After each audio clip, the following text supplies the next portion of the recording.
El tribunal estaba tan silencioso que se podía oír el zumbido del aire acondicionado. Ricardo Solís, el magnate inmobiliario de Madrid, se reclinaba en su silla, de hecho, riéndose. Miró a su esposa, Elena, sentada sola en la mesa de la demandante. Ni abogado, ni asistentes. Solo una mujer temblorosa con un cardigan de segunda mano, sosteniendo un único sobre Manila. Ricardo le susurró a su abogado de élite: «Mira esto, va a rogar por un acuerdo».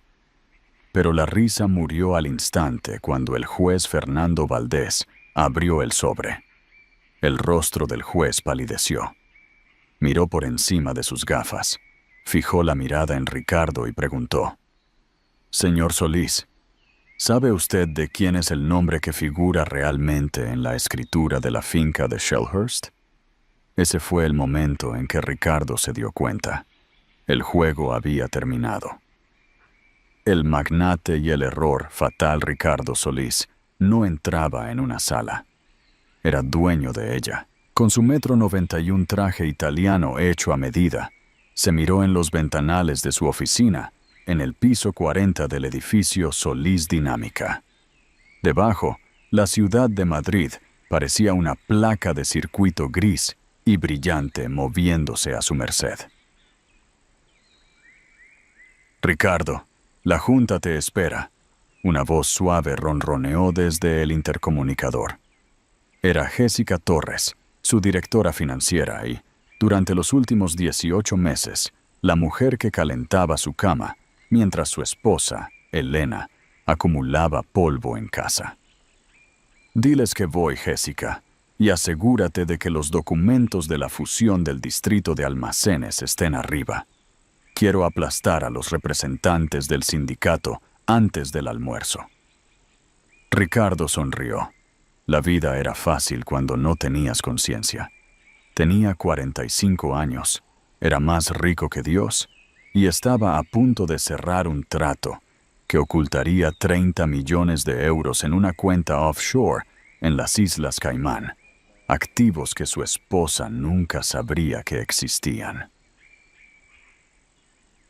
Elena, pensar en ella, le hacía poner los ojos en blanco.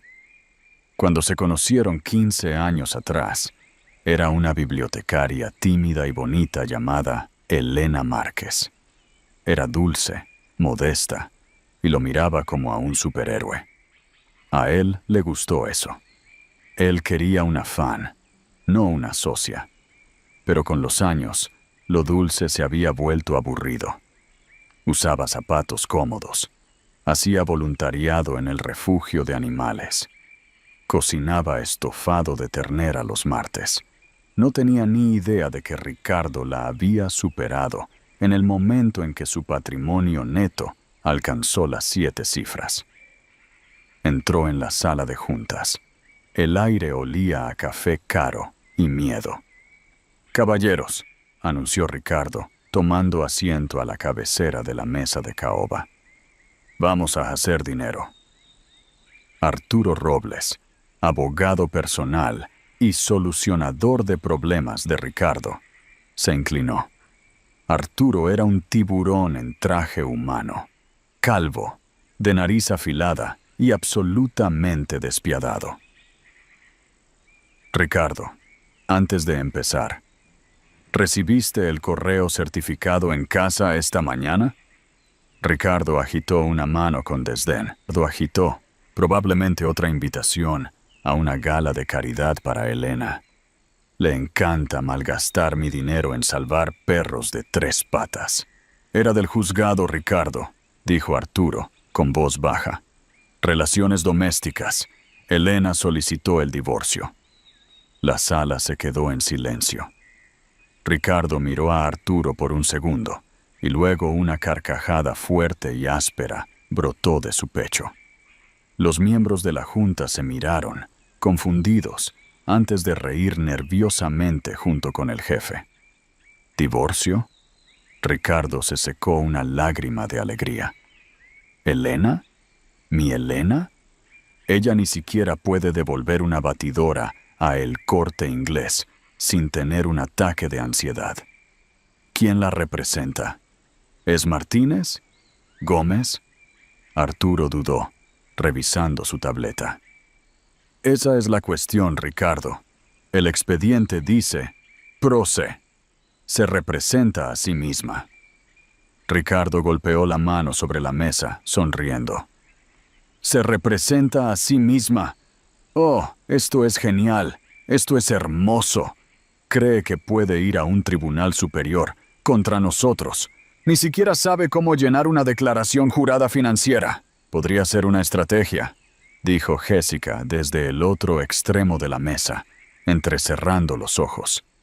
Ella era más inteligente de lo que Ricardo le daba crédito, y a diferencia de él, no subestimaba a la gente. Tal vez está tratando de obtener simpatía de un juez. La simpatía no divide los bienes, Jessica, se burló Ricardo. Los abogados lo hacen, y yo tengo a Arturo Robles. Se giró hacia su abogado. Arturo, entiérrala. Alarga esto. Haz que gaste cada céntimo que tiene, que no es nada, porque yo controlo las cuentas. Cuando terminemos, estará rogando por quedarse con su Honda Civic de 2015. Ricardo se puso de pie, abotonándose la chaqueta. El miedo había desaparecido, reemplazado por la emoción de la casa. Le encantaba aplastar a los competidores en los negocios. Aplastar a su esposa en la corte sería solo un ejercicio de calentamiento. Volvamos a la fusión, dijo Ricardo. Tengo una esposa que arruinar más tarde. ¿Crees que Ricardo actuó con exceso de confianza? ¿O una persona sin abogado realmente no tiene ninguna posibilidad contra un magnate y su equipo legal? Déjanos tu opinión en los comentarios. El libro del juicio final, pero Ricardo cometió un error crucial esa mañana. Asumió que Elena era la misma mujer con la que se había casado hace 15 años. No se dio cuenta de que vivir con un narcisista durante una década y media cambia a una persona. O los rompe, o los convierte en algo más duro, más afilado y mucho más silencioso. Elena no solo había estado cocinando estofado de ternera, había estado observando y sabía sobre las cuentas de Caimán. Sabía sobre Jessica y, lo más importante, conocía el único nombre al que Ricardo Solís le tenía terror. Un nombre que él creía enterrado en 1998. 3 semanas antes de la presentación de la demanda, el ambiente en la mansión Solís, en el número 42 de la Avenida de los Robles, era sofocante. La casa era una obra maestra moderna de vidrio y acero, fría y resonante. Elena Solís estaba sentada en la isla de la cocina, mirando una taza de té de hierbas que se había enfriado. A sus 40 años, seguía siendo hermosa, aunque lo ocultaba bajo suéteres holgados, y se recogía el cabello castaño en un moño estricto. Miró el reloj. 8:15 p.m. Ricardo no estaba en casa. No volvería. Trabajando hasta tarde, le había enviado un mensaje de texto. Elena sabía que trabajando hasta tarde significaba cenar en el Cavalier con Jessica Torres. Lo sabía porque tenía la contraseña de la cuenta de Uber Eats de Ricardo. Él era descuidado con su huella digital porque pensaba que Elena era tecnológicamente analfabeta. Él pensaba que ella solo usaba el iPad para recetas de Pinterest. Él estaba equivocado. Elena se levantó y caminó hacia el estudio. Su corazón latía contra sus costillas como un pájaro atrapado. Esta era la noche. Todos los martes, Ricardo jugaba al póker con los socios. Jessica iba a su clase de spinning. Esta era la única ventana que tenía. Entró en la oficina de Ricardo. Olía a cuero y sándalo, el aroma de su colonia. Lo odiaba, Fue directamente al gran óleo de un barco azotado por la tormenta que colgaba detrás de su escritorio. Era un cliché, realmente, la caja fuerte oculta detrás de la pintura. Ricardo no era tan original como pensaba. Agarró el marco y lo giró hacia afuera. Ahí estaba, una pesada caja fuerte de titanio. No tenía el código, pero no lo necesitaba. Hace 6 meses, ella había ido a la oficina para llevarle un café a Ricardo, mientras él estaba en una llamada. Él le dio la espalda, abriendo la caja fuerte. Marcó los números. No era un cumpleaños, no era un aniversario. Era el precio de las acciones de su primera empresa el día que la vendió. Ricardo amaba el dinero más que a las personas. Por supuesto, su código era una cantidad en euros.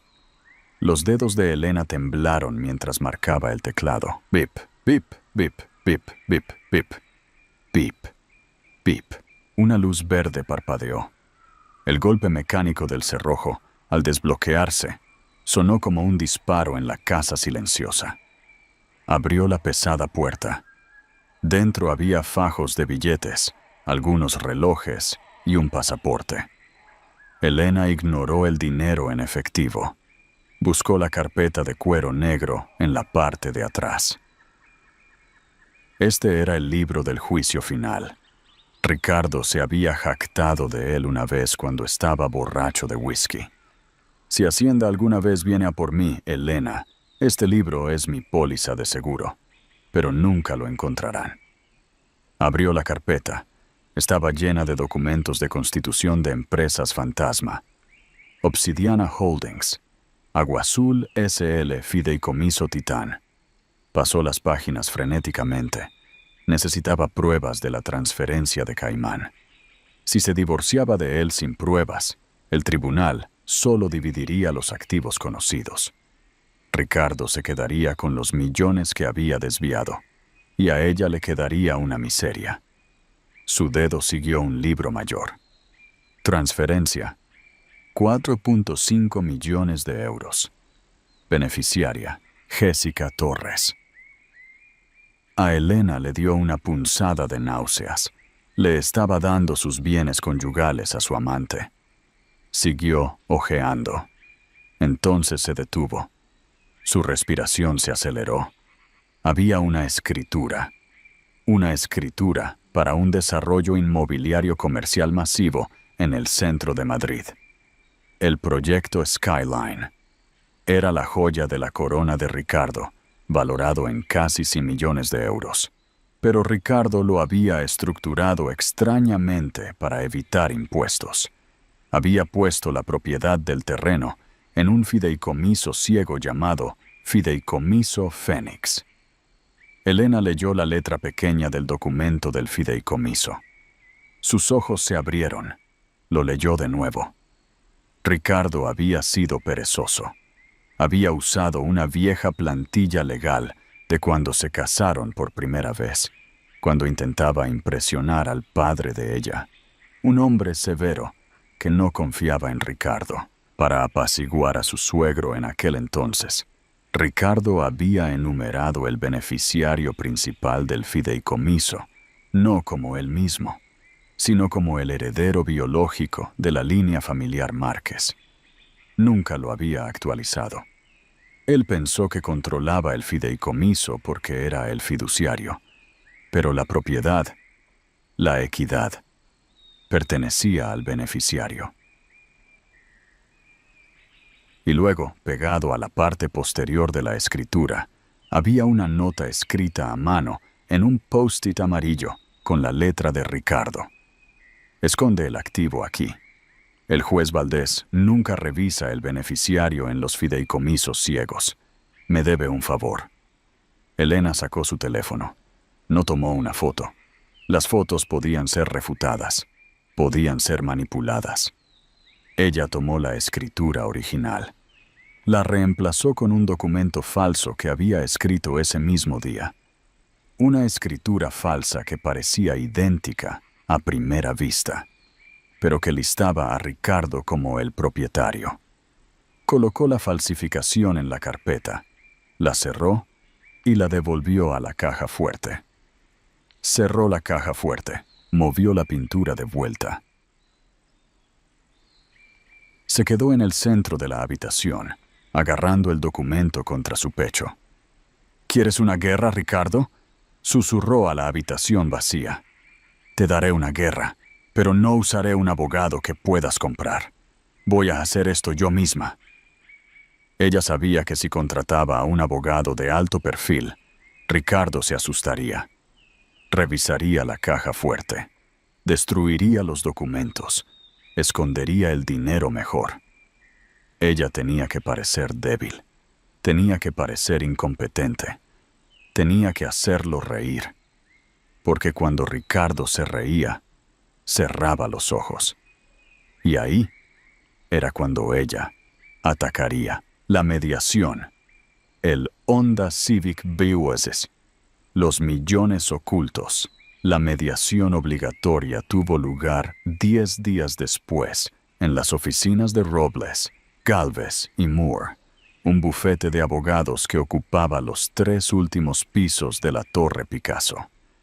La vista desde la sala de conferencias era impresionante, pero Elena no miró por la ventana. Se sentó con las manos cruzadas en el regazo, mirando el pulido grano de la mesa de nogal. Llevaba un cardigan gris que había visto días mejores y unos pantalones que le quedaban un poco holgados. Llevaba una bolsa de lona en lugar de un maletín. Dentro estaban sus notas, escritas a mano, en papel de cuaderno rayado.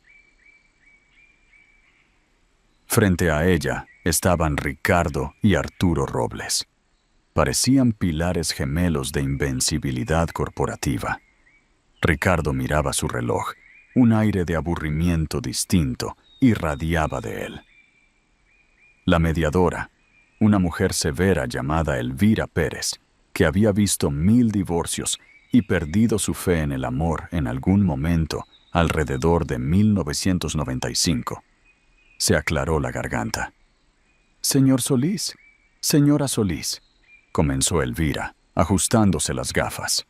«El propósito de esta reunión es llegar a un acuerdo amistoso antes de que carguemos el sistema judicial. El abogado del señor Solís ha preparado una propuesta». «Señor Robles», Arturo Robles, deslizó una carpeta de cuero elegante a través de la mesa hacia Elena. Se movió suavemente, como un tiburón deslizándose por el agua. «Elena», dijo Arturo, con una falsa simpatía. «Ricardo quiere ser generoso. Sabe que no has trabajado en, una década y media. El mercado laboral es duro. Así que aquí está la oferta». Elena abrió la carpeta. Los números eran insultantes. Concepto oferta pensión alimenticia mensual al mes durante 3 años. División de bienes. Elena se queda con el Honda Civic 2015. Ricardo retiene la finca, vehículos y carteras de acciones.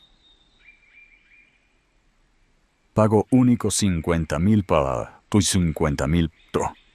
Eso era menos de lo que Ricardo gastaba anualmente en las cuotas de su club de campo. Ni siquiera cubriría el alquiler en Madrid durante 2 años. Esto no parece correcto. La voz de Elena tembló. Miró hacia arriba, con los ojos muy abiertos y llorosos. Solo la casa vale 4 millones. Ricardo suspiró, un sonido pesado y exagerado. Se inclinó hacia adelante, juntando las manos. Elena, mírame. La casa está apalancada. Está hipotecada hasta el tope para pagar el negocio. Si la vendemos, le debemos dinero al banco. Te estoy haciendo un favor al asumir esa deuda. Te vas limpia con 50,000 euros. Puedes volver a donde vivan tus padres. ¿Asturias? ¿Extremadura? Soria, susurró Elena. Claro, Soria. Puedes comprar una bonita caravana allí, se burló Ricardo. Pero... Elena pasó las páginas con dedos torpes. ¿Qué pasa con las otras empresas? ¿Obsidiana Holdings? ¿Las cuentas en Banco Meridiano? El aire en la sala se congeló. Los ojos de Arturo Robles se clavaron en Ricardo. El rostro de Ricardo permaneció impasible, pero su músculo de la mandíbula tembló, un pequeño espasmo rítmico. «No sé de dónde sacas tu información, Elena», dijo Arturo, bajando la voz una octava, volviéndose más frío. Obsidiana Holdings es una empresa fantasma desaparecida de una aventura fallida hace 10 años. Tiene valor cero. ¿Y Banco Meridiano? Ricardo no tiene cuentas allí. Yo pensé que vi una carta una vez, balbuceó Elena, echándose hacia atrás, luciendo aterrorizada de haberlos molestado. Tal vez me equivoqué. No soy muy buena con papeles financieros. Ricardo se relajó. Estaba adivinando. Estaba pescando. Ella no lo sabía. Si tuviera evidencia real, tendría un abogado golpeándola sobre la mesa. El hecho de que estuviera allí sola, murmurando sobre cartas viejas, significaba que no tenía ni idea. «Estás confundida, Elena», dijo Ricardo, con tono condescendiente. «Por eso necesitas aceptar el trato. Si vamos a juicio, Arturo te va a tomar declaración. Te hará pararte frente a un juez y explicar por qué no contribuiste en nada al matrimonio durante 15 años. El juez podría darte 0. ¿Es eso lo que quieres?» Elena miró su bolsa de lona. Agarró las asas con fuerza. «No puedo aceptar este trato, Ricardo. Necesito la mitad». Ricardo echó la cabeza hacia atrás y se echó a reír. Era un sonido fuerte y áspero que resonó en las paredes de vidrio. «¿La mitad? ¿Crees que mereces la mitad de mi imperio porque aspiraste las alfombras?» Se puso de pie, abotonándose la chaqueta. Se inclinó sobre la mesa, su costosa colonia inundando a Elena. «Estás cometiendo un error, Elena. Un error muy caro. Cuando esto termine, ni siquiera tendrás el Honda». Salió, con Arturo detrás de él, como un dálmata leal. Elena se quedó sentada mucho tiempo después de que se fueran. La mediadora, Elvira, la miró con lástima. «Señora Solís», dijo Elvira suavemente, «usted es pro se. Eso significa que es su propia abogada. Arturo Robles es uno de los litigantes más agresivos del país. ¿Está segura de que no quiere reconsiderar el acuerdo? Es mejor que nada». Elena finalmente levantó la vista. Las lágrimas se habían ido. Sus ojos estaban secos, claros y fríos como el hielo. «No quiero nada, Elvira», dijo Elena, su voz firme y completamente diferente a la mujer temblorosa de hace 5 minutos. «Lo quiero todo». Se levantó, recogió su bolsa de lona y salió. Tenía lo que necesitaba. Había confirmado que Obsidiana Holdings y Banco Meridiano eran los puntos de presión. La reacción de Ricardo, ese pequeño tic en la mandíbula, le dijo que iba por buen camino. Había mentido sobre que estuvieran desaparecidas. Ahora, solo tenía que conseguir que dijera esa mentira, bajo juramento. ¿Qué pensaría usted si su pareja lo traicionara con su mejor amigo, o colega? ¿Buscaría venganza o simplemente intentaría seguir adelante? Díganos qué haría usted en una situación así. El juicio, la trampa final. El Tribunal Superior de Madrid era un lugar de miseria, aburrimiento y luz fluorescente. La Sala 4B estaba presidida por el juez Fernando Valdés. El juez Valdés era un hombre del Club de Caballeros. Tenía una melena plateada, una cara roja por demasiado whisky y una reputación de odiar los juicios de divorcio largos. Él y Ricardo Solís Eran miembros del mismo club de golf exclusivo, Los Pinos. Si bien no eran amigos cercanos, se movían en los mismos círculos. La sala estaba llena. El equipo de relaciones públicas de Ricardo había filtrado el divorcio a la prensa, presentándolo como una cazafortunas, tratando de desplumar a un creador de empleo local. Unos pocos reporteros se sentaron en la parte de atrás, con los bolígrafos listos. Ricardo se sentó en la mesa del demandado, flanqueado por Arturo Robles y dos asociados jóvenes. Tenían computadoras portátiles, pilas de carpetas y gráficos. Parecían estar lanzando una invasión militar. Elena se sentó sola en la mesa de la demandante. Su mesa estaba vacía, excepto por un bloc de notas, un bolígrafo y el sobre manila. «Todos en pie», gritó el alguacil. El juez Valdés entró, su toga negra ondeando. Se sentó, se frotó las sienes y miró el expediente. «Solís contra Solís», refunfuñó el juez. «Veo que la demandante se representa a sí misma. Señora Solís, le advierto ahora. No ofrezco trato especial a los demandantes pro se.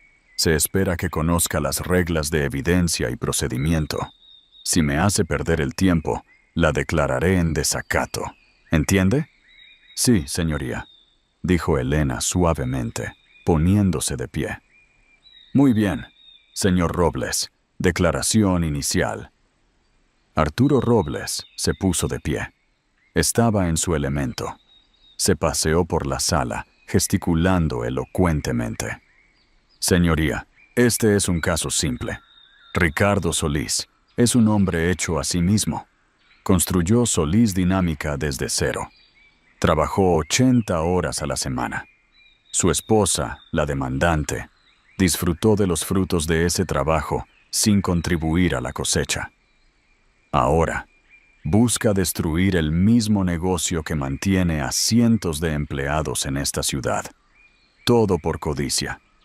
Demostraremos que los activos que ella afirma que existen son fantasías y que el acuerdo prenupcial, aunque falta, se entendió verbalmente. Pedimos que el tribunal conceda una separación justa de bienes basada en la contribución, y en este caso su contribución fue cero. Se sentó con aspecto engreído. Ricardo le dio un sutil asentimiento. «¿Señora Solís?» El juez la miró, aburrido. «¿Su declaración inicial?» Elena se puso de pie. Sus manos temblaban visiblemente. Miró al juez, luego a Ricardo. «Señoría», comenzó, su voz vacilante. «Mi esposo es un hombre poderoso, es inteligente, es exitoso. Yo solo soy un ama de casa. Pero sé una cosa, sé a qué suena una mentira. Y le pido al tribunal que simplemente mire la verdad. No los gráficos elegantes, no las palabras caras, solo la verdad. Creo que mi esposo ha ocultado millones de euros de esta familia, y tengo la intención de probarlo». Arturo Robles se rió a carcajadas. El juez frunció el ceño a Elena. «Las alegaciones requieren pruebas, señora Solís, no sentimientos. Llame a su primer testigo». «Llamo a Ricardo Solís al estrado», dijo Elena. Un murmullo recorrió la sala. Era arriesgado llamar primero a la parte hostil. Ricardo caminó hasta el estrado de los testigos, tomó juramento y se sentó. Miró a Elena con una mezcla de diversión y lástima. Estaba listo para destruirla. Elena caminó hacia el podio. Parecía pequeña. «Ricardo», dijo, «¿me amas?» «Protesto», ladró Arturo Robles. «¿Relevancia?» «Al lugar», suspiró el juez Valdés. «Señora Solís, cíñase a las finanzas». «Lo siento», dijo Elena. Miró sus notas. «Ricardo, puede decirle al tribunal el valor total de sus activos a día de hoy? Ricardo sonrió. Había ensayado esto. Aproximadamente 4.2 millones de euros, la mayoría inmovilizados en la residencia principal y acciones ilíquidas en Solís Dinámica. ¿Y no tiene otras cuentas bancarias? ¿No hay otras propiedades? Ninguna, dijo Ricardo suavemente. Soy un libro abierto, Elena. Lo sabes. ¿Qué pasa con Obsidiana Holdings?, preguntó Elena. Ricardo no parpadeó. Como mi abogado declaró, esa empresa se disolvió hace años. Tiene un saldo de 0. ¿Y el fideicomiso Fénix? Esta vez, Ricardo hizo una pausa, solo por una fracción de segundo. El fideicomiso Fénix era el vehículo para el proyecto Skyline. Era el gran secreto. Pero sabía que el papeleo era impenetrable. Su nombre no estaba en él. Yo sirvo como fiduciario para ese fideicomiso, dijo Ricardo con cuidado. Lo administro para un tercero. No lo poseo. Por lo tanto, no es un bien conyugal. ¿Quién es el tercero?, preguntó Elena. Es un fideicomiso ciego, mintió Ricardo. Manejo los activos para inversores anónimos. Elena asintió lentamente. Parecía derrotada. ¿Así que no es dueño del terreno del proyecto Skyline? ¿El terreno valorado en 50 millones de euros? No lo soy, afirmó Ricardo con firmeza. Simplemente gestiono el desarrollo. ¿Y no tiene cuentas offshore? ¿Específicamente en las Islas Caimán? Absolutamente no, dijo Ricardo, sonando ofendido. Esa es una acusación ridícula. Elena se dirigió al juez. Señoría, no tengo más preguntas para el testigo en este momento, pero me gustaría presentar pruebas para impugnar este testimonio.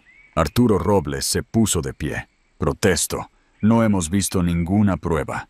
El descubrimiento cerró hace semanas. Es prueba de impugnación, señoría, dijo Elena, su voz de repente ganando un borde de acero. Recientemente descubierta. Bajo una ley de prueba, la evidencia de impugnación con respecto al perjurio se puede introducir en cualquier momento. El juez Valdés parecía molesto. Miró el reloj. Era casi la hora del almuerzo. Bien, espetó el juez. ¿Qué tiene, señora Solís? Sea rápida. Elena recogió el sobre Manila. Caminó hacia el estrado. Ricardo la observó. Sintió un repentino escalofrío en la nuca. Había algo en la forma en que caminaba, ya no como una ama de casa asustada. Caminaba con la precisión de una verdugo.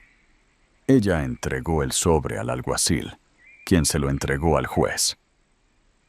Este sobre, anunció Elena a la sala, girándose para mirar a Ricardo directamente. Contiene la escritura original de la propiedad del proyecto Skyline, en poder del fideicomiso Fénix. También contiene el libro mayor de la caja fuerte en nuestro hogar. La caja fuerte de la que Ricardo cree que no sé la combinación. El rostro de Ricardo se puso blanco. Empezó a levantarse. Eso es... Siéntese, señor Solís, ladró el juez Valdés. El juez abrió el sobre. Sacó la escritura. Se ajustó las gafas. La sala se quedó en silencio. La mente de Ricardo se aceleraba. No importa, pensó. El beneficiario del fideicomiso Fénix es una empresa fantasma. Ella no puede probar que soy yo. Estoy a salvo. El juez Valdés leyó el documento. Sus cejas se levantaron. Entrecerró los ojos. Lo leyó de nuevo. Entonces el juez levantó la vista. No estaba mirando a Elena. Estaba mirando a Ricardo con una expresión de absoluta conmoción y confusión. Señor Solís, dijo el juez, su voz tranquila pero resonando en la sala silenciosa. ¿Es usted consciente de la designación del beneficiario en este instrumento fiduciario? Es una sociedad de cartera, señoría, balbuceó Ricardo. el sudor brotando en su frente. «No», dijo el juez Valdés. «No es una sociedad de cartera». El juez giró el documento para que la corte pudiera verlo.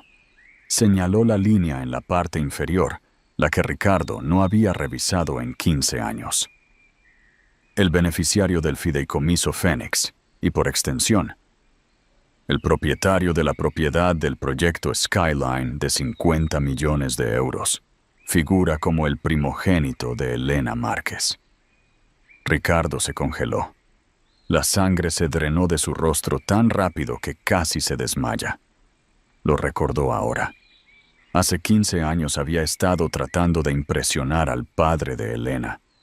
Lo había escrito así para demostrar que era un hombre de familia, con la intención de cambiarlo la semana después de la boda. Se había olvidado. Nunca lo había cambiado.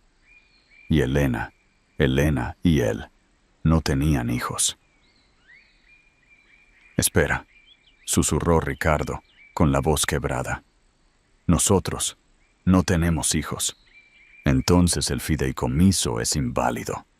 Revierte al fiduciario, revierte a mí». Ricardo sonrió nerviosamente. «Ves, es una tecnicalidad. No hay primogénito». Elena se quedó en medio de la sala. Se alisó el cardigan, miró a Ricardo y por primera vez en años sonrió. Una sonrisa real, genuina y aterradora. «En realidad, señoría», dijo Elena, su mano descansando sobre su estómago, «eso no es del todo cierto». Hijo secreto y la caída del silencio en la sala 4B ya no era solo tranquilo. Era pesado, sofocante, como el aire antes de que un tornado toque tierra. Ricardo Solís estaba agarrando la barandilla del estrado de los testigos con tanta fuerza que sus nudillos estaban blancos. «¿Qué dijiste?», silbó, abandonando toda pretensión de decoro en la sala. Elena no lo miró. Miró hacia la galería, hacia la última fila, donde un joven con una sudadera con capucha había estado sentado en silencio desde que comenzó el juicio. Tenía la cabeza gacha, desplazándose por su teléfono, con el aspecto de un estudiante de derecho aburrido o un vagabundo aleatorio escapando de la lluvia.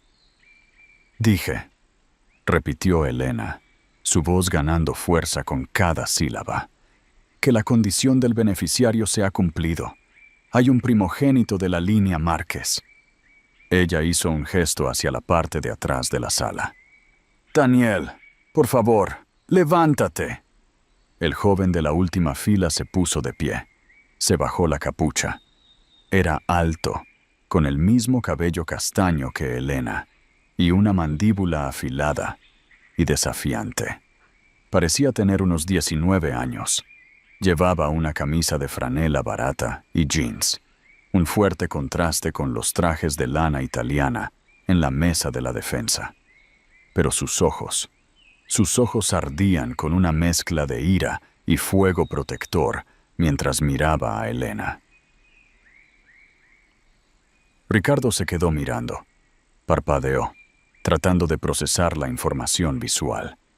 Miró de Elena al chico y de vuelta a Elena. «¿Quién es este?», demandó Ricardo, su voz subiendo a un grito. «¿Quién demonios es este?». «Este es Daniel Márquez», dijo Elena con calma. «Mi hijo». Arturo Robles, dándose cuenta de que el barco se hundía, saltó. «Protesto. Estos son tácticas de emboscada.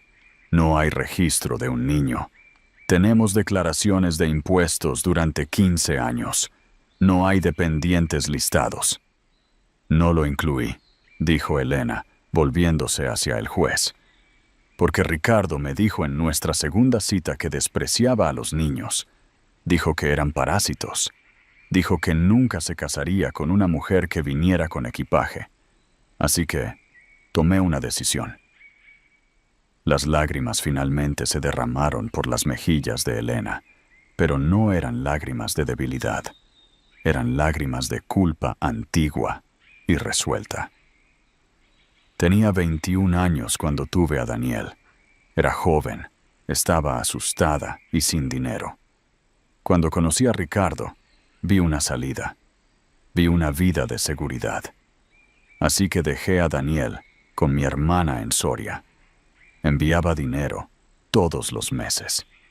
Dinero en efectivo que robaba del presupuesto de la compra. Dinero en efectivo que robaba de tu cartera, Ricardo. Lo visitaba con el pretexto de visitar a mi tía enferma. Viví una mentira durante 15 años para mantener a mi hijo a salvo de tu juicio y para mantenerme en tu mundo. Fue el mayor pecado de mi vida. Pero hoy lo corrijo. Señaló con un dedo tembloroso la escritura en el escritorio del juez. Escribiste ese fideicomiso para engañar a mi padre, Ricardo. Pensaste que eras muy inteligente, usando una plantilla genérica. El primogénito de Elena Márquez. No especificaste nacido dentro del matrimonio. No especificaste legítimo. Simplemente escribiste hijo. Daniel es mi hijo. Es el beneficiario. El proyecto Skyline le pertenece a él. Ricardo parecía estar sufriendo un derrame cerebral. Las venas de su cuello se abultaron. Las matemáticas lo golpeaban como un tren de carga. El proyecto Skyline valía 50 millones. Si el fideicomiso era válido, él no poseía el terreno sobre el que se construyó su mayor desarrollo. Había estado construyendo un castillo en el césped de un adolescente. «¡Esto es fraude!», gritó Ricardo, señalando al chico. «Está contratando actores. Ese niño no es de ella. Quiero una prueba de ADN. Quiero una prueba de paternidad». El joven, Daniel, habló por primera vez. Su voz era profunda, áspera, y resonó en la sala. «No necesito una prueba para saber quién es mi madre», dijo Daniel, pasando la barrera y acercándose a la mesa de la demandante. Se paró junto a Elena, alzándose sobre ella, poniendo una mano protectora en su hombro. «Pero estoy feliz de darte una muestra de ADN, señor Solís. También estoy feliz de aceptar los cheques de alquiler que me debes por los últimos 10 años de usar mi tierra». El tribunal estalló. Los reporteros escribían frenéticamente en sus teléfonos. Los dedos del taquígrafo volaban. El juez Valdés golpeó su mazo, pero no había fuerza detrás de él. Estaba mirando los documentos frente a él, con el rostro pálido. Estaba mirando la nota adhesiva pegada a la parte posterior de la escritura. La nota que Elena había mencionado antes, pero que aún no había leído en voz alta. La nota que lo implicaba a él. El caos en la sala se convirtió en un zumbido tenso y vibrante, mientras el juez Valdés levantaba la mano. «Orden», dijo Valdés. Su voz era peligrosamente baja. «Todo el mundo se sienta. Ahora». Ricardo se desplomó en su silla, respirando pesadamente. Arturo Robles le susurraba furiosamente al oído, probablemente diciéndole que se callara. Pero Ricardo parecía maníaco. Era un hombre que nunca había perdido y no sabía cómo procesar la sensación de que el suelo se desmoronaba bajo él. El juez Valdés despegó lentamente la nota adhesiva amarilla de la parte posterior de la escritura. La sostuvo a la luz. «Señora Solís», dijo el juez, con los ojos duros detrás de sus gafas. «¿Es usted consciente de lo que está escrito en esta nota adjunta a la escritura?» «Sí, señoría», dijo Elena. Estaba agarrando la mano de Daniel con fuerza. «Reconozco la letra de mi esposo». «Léalo para el registro, señoría», gritó Ricardo, pensando que vio una oportunidad. «Léalo. Probablemente pruebe que ella lo robó». El juez Valdés miró a Ricardo con una mirada que podría haber congelado el magma. Era un hombre orgulloso. un hombre que valoraba su reputación por encima de todo, y Ricardo Solís, en su arrogancia, había amenazado esa reputación. «Oh, lo leeré, señor Solís», dijo el juez. Se ajustó las gafas y leyó la nota garabateada en voz alta, su voz resonando en las paredes de caoba. «Esconde el activo aquí. El juez Valdés nunca revisa el beneficiario en los fideicomisos ciegos. Me debe un favor». El silencio que siguió fue absoluto. Arturo Robles cerró los ojos y se puso la cabeza entre las manos. Sabía que había terminado. La boca de Ricardo se abrió. Había olvidado la nota. La había escrito hacía 5 años cuando movió la escritura a la caja fuerte. Un recordatorio mental de por qué el activo estaba a salvo. Había estado ebrio de poder, asumiendo que su conocido casual con el juez en el club de campo se traducía en inmunidad judicial. El rostro del juez Valdés se puso de un tono carmesí profundo y aterrador. «Señor Solís», comenzó el juez, con la voz temblando por la rabia reprimida, «¿implica usted, por escrito, que este tribunal es corrupto? ¿Implica usted que yo, un juez superior, estoy en su bolsillo? No, señoría». Se levantó Ricardo, con las manos temblando. «Fue una figura retórica. Quise decir que somos amigos, del club». «No somos amigos», rugió Valdés, golpeando la mano sobre el estrado. «Soy un servidor de la ley, y usted es un litigante que aparentemente cree que puede comprar justicia». El juez miró al alguacil. «Alguacil, asegure las puertas de la sala. Nadie se va». Valdés volvió a mirar a la mesa de la defensa. «Señor Robles, su cliente acaba de admitir haber ocultado activos en un fideicomiso ciego para defraudar a su esposa y ha implicado a este tribunal en su plan. Esto desencadena una auditoría forense inmediata de todas las propiedades de Solís Dinámica». «Señoría, por favor», suplicó Arturo Robles, poniéndose de pie. «Mi cliente está bajo un estrés extremo. Es un aviso, es de oídas, no está fechado. Está adjunto a una escritura certificada», espetó Valdés. «Y ahora me veo obligado a recusarme de este caso para evitar la apariencia de incorrección. Pero antes de hacerlo, estoy emitiendo una orden de congelación temporal. Todos los activos en poder de Ricardo Solís, Solís Dinámica y el fideicomiso Fénix quedan congelados con efecto inmediato. No se mueve dinero, no se accede a las cuentas, ni un céntimo». «No puede hacer eso», chilló Ricardo. «Tengo la nómina el viernes. Tengo la fusión». «Debería haber pensado en eso antes de decidir que le debía un favor», dijo Valdés con frialdad. «Además, con respecto al fideicomiso Fénix, basándose en el lenguaje simple del documento, el beneficiario es claro. Pendiente de la confirmación de ADN, la propiedad beneficiaria de la propiedad Skyline reside en Daniel Márquez». Valdés miró a Elena. Su expresión se suavizó solo una fracción. Respetaba una buena trampa, incluso si él había sido el cebo. «Señora Solís, usted ha jugado bien sus cartas, pero este tribunal no puede continuar conmigo en el estrado. Estoy declarando un juicio nulo. Se asignará un nuevo juez para la división de bienes». Sin embargo, hizo una pausa, mirando el pánico en los ojos de Ricardo. «Estoy enviando la transcripción de la audiencia de hoy, junto con esta nota adhesiva, a la oficina del fiscal del distrito. Hay preguntas de evasión de impuestos, fraude y perjurio aquí que van más allá del tribunal de divorcios». El mazo cayó con el sonido de un disparo. Se levanta la sesión.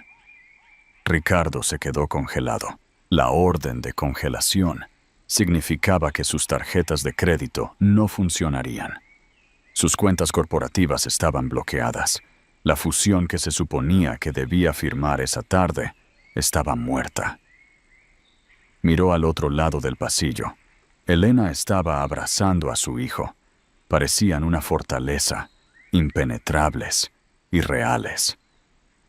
Ricardo se abalanzó. Ocurrió a cámara lenta. Se encaramó sobre la mesa de la defensa, su rostro retorcido en una máscara de odio puro, extendiendo la mano hacia el cuello de Elena. «Me arruinaste. Tú inútil». Daniel se interpuso entre su madre. No golpeó a Ricardo. No tuvo que hacerlo. Los dos alguaciles estaban sobre Ricardo en un segundo. Derribaron al multimillonario al suelo. El sonido de su caro traje al rasgarse fue audible. «¡Quítense! ¿Saben quién soy?», gritó Ricardo, su rostro presionado contra la alfombra sucia del tribunal. Elena lo miró. Ya no parecía asustada. Parecía alguien mirando a un insecto luchar boca arriba. «Sí, Ricardo», dijo suavemente, lo suficientemente fuerte como para que solo él la escuchara. «Sabemos exactamente quién eres. Eres el hombre que se rió». Mientras los alguaciles arrastraban a Ricardo esposado, no por el divorcio, sino por agredir a un litigante en audiencia pública, Elena se giró hacia Arturo Robles. El abogado con aspecto de tiburón estaba empacando su maletín con velocidad frenética. Quería alejarse de Ricardo Solís lo más posible. «Señor Robles», dijo Elena. Arturo se congeló. «Señora Solís, yo no tenía conocimiento de los activos ocultos. Retiraré mi representación inmediatamente». «Estoy segura de que lo hará», dijo Elena con frialdad. «Pero dígame algo. ¿Sigue en pie la oferta de ruptura limpia? Porque creo que el precio acaba de subir». Arturo tragó saliva. Miró al chico furioso parado junto a ella y negó con la cabeza. «No hay oferta, Elena. Has ganado. Acabas de quitar el rey del tablero. El final con significado». Conclusión. La celda de detención en el centro penitenciario de Madrid olía a desinfectante industrial y cuerpos sin lavar. Era un olor que Ricardo Solís, un hombre acostumbrado al aroma del cuero añejo y los puros Davidoff, encontraba físicamente repulsivo. Se sentó en un frío banco de metal, todavía vestido con su traje italiano rasgado. La tela cara ahora estaba polvorienta y arrugada, una metáfora perfecta para su vida. Se le permitió una llamada telefónica. No llamó a Elena para suplicar. No llamó a Jessica en busca de consuelo. Llamó a Arturo Robles. La llamada fue directamente al buzón de voz. Ha llamado a las oficinas de Robles, Gálvez y Moore. Si llama con respecto al asunto Solís, dirija sus consultas a nuestro Departamento de Relaciones con los Medios. Arturo Robles ya no representa al señor Solís. Ricardo arrojó el auricular contra la pared. La orden de congelación que el juez Valdés había emitido era absoluta. No pudo acceder a su cuenta corriente personal para comprar una chocolatina en la máquina expendedora, y mucho menos pagar la fianza de 500,000 euros establecida por el juez nocturno por el cargo de agresión. Tuvo que llamar a su hermana en Asturias, una maestra de escuela con la que no había hablado en 5 años, para que pusiera su modesta casa como garantía. La humillación fue peor que las esposas. Mientras Ricardo respiraba el aire rancio de la cárcel, el mundo prístino de Solís Dinámica estaba siendo desmantelado por un ejército de contables forenses. Jessica Torres estaba en medio del caos. Agentes de policía desenchufaban ordenadores. Hombres serios con cajas vaciaban archivadores. Los destructores de papel estaban en silencio. Los federales habían cortado los cables de alimentación primero.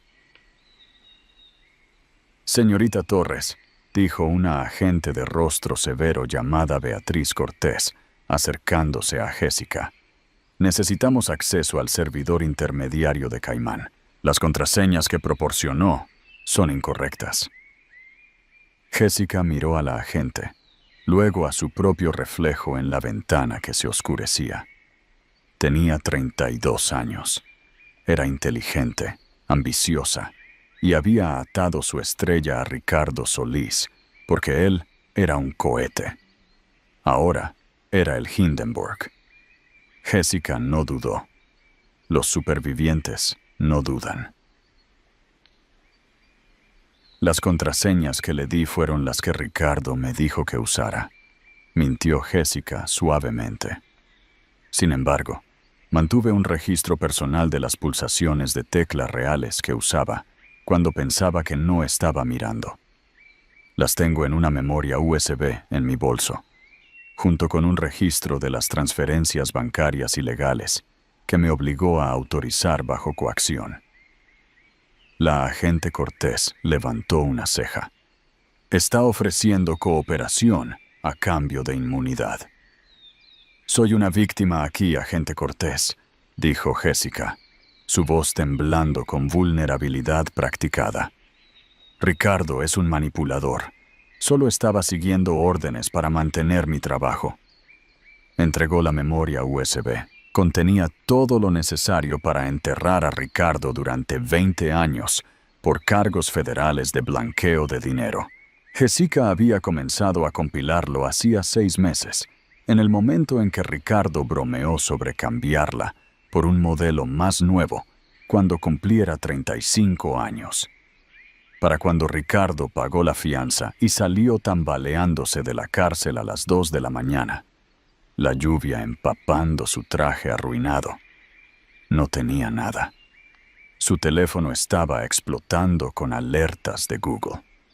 Colapso del Imperio Solís. Multimillonario asalta a su esposa en la corte. Hijo secreto hereda Proyecto Skyline. Llamó a un taxi. No tenía dinero en efectivo. Tuvo que ofrecerle al conductor su Rolex solo para que lo llevara a la mansión de Avenida de los Robles. Cuando llegó, el código de la puerta no funcionó. Escaló la cerca, rasgando sus pantalones. Corrió hacia la puerta principal, metiendo su llave en la cerradura. No giró. Las cerraduras habían sido cambiadas. Un trozo de papel estaba pegado a la pesada puerta de roble. Era una orden de restricción, con efecto inmediato, que le prohibía acercarse a menos de 500 metros de la residencia conyugal o de Elena Solís. Ricardo se sentó bajo la lluvia, mirando la casa que había construido para intimidar al mundo. Estaba oscura, fría y completamente cerrada contra él. Se sentó en el escalón de la entrada e hizo lo único que le quedaba. Se llevó la cabeza a las manos y lloró. A kilómetros de distancia, en un restaurante abierto las 24 horas, Elena y Daniel estaban sentados uno frente al otro en una cabina de vinilo naranja. Un plato de patatas fritas sin tocar se sentaba entre ellos. Era incómodo. 15 años de separación pesaban en el aire. «Te pareces a tu abuelo», dijo Elena suavemente, revolviendo su café. Daniel no la miró. Estaba triturando una servilleta de papel. ¿Él también me odiaba? Porque yo no era legítimo. Él no te odiaba, Dani. Era anticuado, terco, como yo. Elena se acercó a la mesa, su mano flotando sobre la de él. «Lo siento muchísimo». Todos los días lo sentía. Pensé que te estaba protegiendo del mundo de Ricardo. Pensé que si aseguraba nuestro futuro, podría traerte a casa y compensarte. Daniel levantó la vista. Sus ojos estaban duros, pero la ira se estaba resquebrajando. Lo elegiste a él durante 15 años, mamá. Elegiste su dinero por encima de mí. No, dijo Elena con fiereza. Elegí la supervivencia. Y luego, cuando encontré esa escritura, elegí la venganza. Para los dos. Me quedé para asegurarme de que cuando me fuera, quemaría su mundo tan completamente que nunca más podría lastimar a nadie. Y lo hice por ti. El proyecto Skyline es tuyo. Es realmente tuyo. 50 millones de euros en capital. Nunca más tendrás que preocuparte por nada. Daniel miró a su madre. Vio el cardigan barato, las líneas cansadas alrededor de sus ojos, las manos temblorosas. Vio el precio que los últimos 15 años le habían pasado factura. No había estado viviendo en el lujo. Había estado viviendo en una zona de guerra. Lentamente extendió la mano y tomó una patata frita. Entonces, dijo Daniel, con voz áspera, 50 millones de pavos. ¿Significa esto que finalmente puedo conseguir un coche decente en lugar del Subaru de 2004 de la tía Marge? Elena se rió.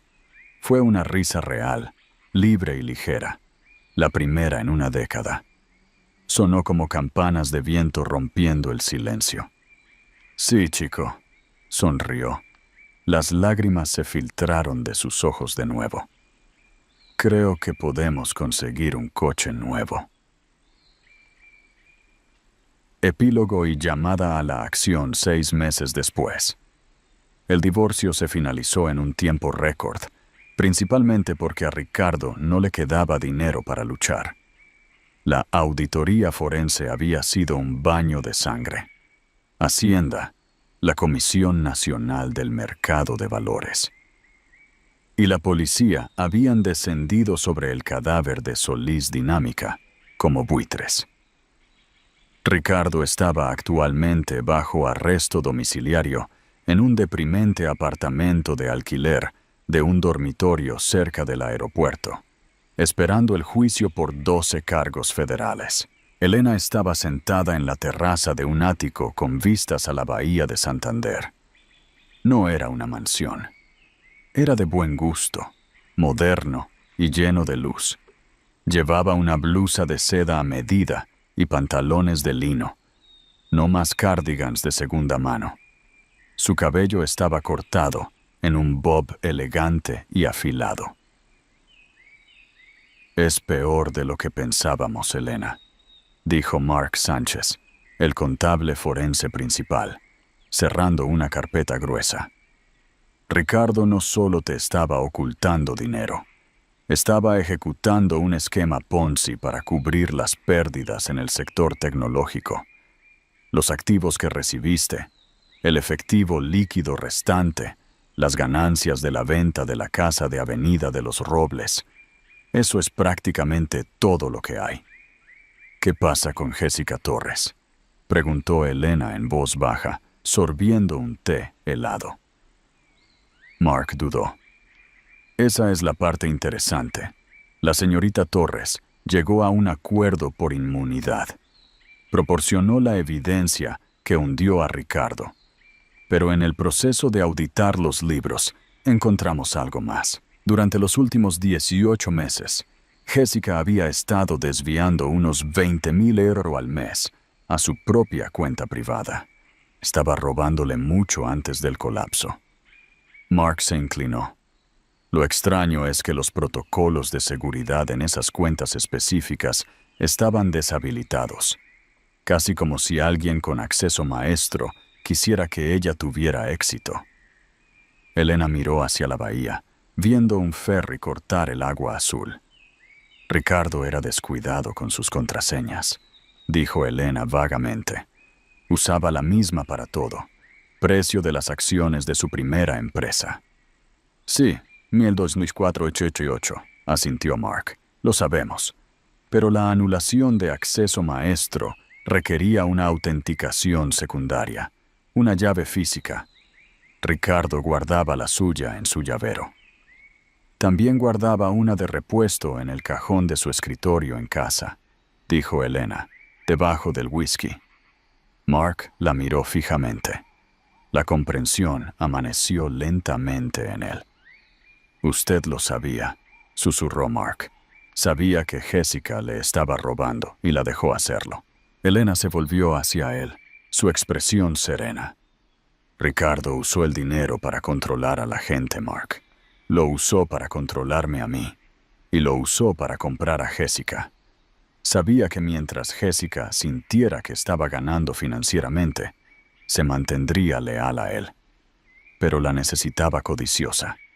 La necesitaba hambrienta. Necesitaba que se acostumbrara a un estilo de vida que Ricardo no podría mantener una vez que yo congelara los activos». Elena sonrió, un eco escalofriante de la sonrisa que había dado en la sala del tribunal. Sabía que cuando el dinero se detuviera, Jessica no se quedaría a su lado. Una amante así no se queda para las audiencias de bancarrota. Al dejarla robar un pequeño colchón, me aseguré de que cuando llegara el colapso, se sentiría lo suficientemente segura como para traicionarlo para proteger su nido. Yo no solo quería a Ricardo arruinado, lo quería solo. Quería que supiera que la mujer por la que me traicionó lo vendió por 20,000 euros al mes. Mark Sánchez miró a Elena con una mezcla de miedo y profundo respeto. Ella no solo había interpretado a la víctima, había diseñado todo el colapso de adentro hacia afuera. «Recuérdeme que nunca me ponga de su lado malo, señora Solís», dijo Mark secamente. «Es señora Márquez ahora», corrigió Elena. La puerta de vidrio de la terraza se abrió. Daniel salió. Parecía más sano, más feliz. Llevaba una camisa decente y planos arquitectónicos. «Oye, mamá», dijo Daniel, «los arquitectos están listos para nosotros en el sitio de Skyline. Quieren discutir el diseño del vestíbulo. Estaba pensando que deberíamos desechar la idea de la estatua de oro de Ricardo y poner un espacio verde comunitario en su lugar». Elena se puso de pie, colocando una mano en el brazo de su hijo. Miró los planos, el futuro de un edificio de 50 millones de euros que pertenecía al chico que Ricardo había desechado. «Eso suena perfecto, Daniel», dijo Elena. «Vamos a construir algo real». Ricardo Solís estaba sentado en su lúgubre apartamento, el televisor parpadeando con las noticias de la noche. El presentador hablaba de la gran inauguración de la Torre Márquez, anteriormente el proyecto Skyline, y su nuevo y joven propietario, Daniel Márquez, quien estaba donando una parte del espacio comercial a una organización sin fines de lucro para jóvenes en riesgo. En la pantalla, Elena estaba de pie junto a Daniel, cortando una cinta. Se veía radiante, poderosa y completamente intocable. Ricardo miró su cena, un burrito de microondas en un plato de papel. Recordó las noches en el Cavalier, las botellas de vino de 500 euros, la sensación de ser un dios entre los hombres. Una risa burbujeó en su pecho, pero no era el ladrido confiado y resonante del hombre que era dueño de Madrid. Era un sonido seco y sibilante que se convirtió en una tos seca. Estaba solo en la oscuridad, y el silencio era ensordecedor. Se había reído cuando ella presentó la demanda. Elena Márquez tuvo la última risa.